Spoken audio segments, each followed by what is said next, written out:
Улуттук банк эсептик ченди 13% деңгээлинде сактап калуу чечимин кабыл алды. Өлкөнүн башкы банкынын адистеринин айтымына караганда, тышкы экономикалык чөйрөдө баа конъюнктурасы глобалдуу инфляциянын бара-бара басаңдоо мүнөзүнө ээ болууда. Ошондой эле акча кредиттик шарттардын азык-түлүк рыноктарында дүйнөлүк баалардын акырындап төмөндөшү менен шартталган. Бирок ошол эле убакта базалык инфляция көрсөткүчү жогорку бойдон туруктуу сакталууда дешет адистер. Эсептик чен боюнча кабыл алынган чечим ички инфляциялык процесстерди мындан ары да басаңдашына жана ал боюнча көрсөткүчтөр 5-7%га жетишине шарт түзөт.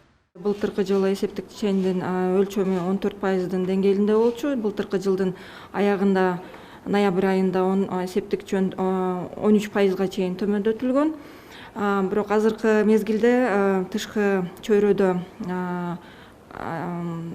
инфляциялык тобокелдиктер сакталып турганына байланыштуу, анын ичинде негизинен региондун ичинде да азыркы учурда биз көрүп атабыз, Россия Федерациясында баалар көтөрүлүп, валюта рыногунда бир катар татаалдыктар болуп жатат. Ал эми ички жагдайды айтсак, экономикалык чөйрөнү жыл башынан бери биз көрүп атабыз, инфляциянын динамикасы төмөндөшүн көрсөтүп атат.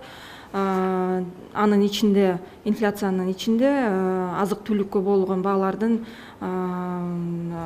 өсүш арымдары төмөндөшүн көрүп жатабыз да.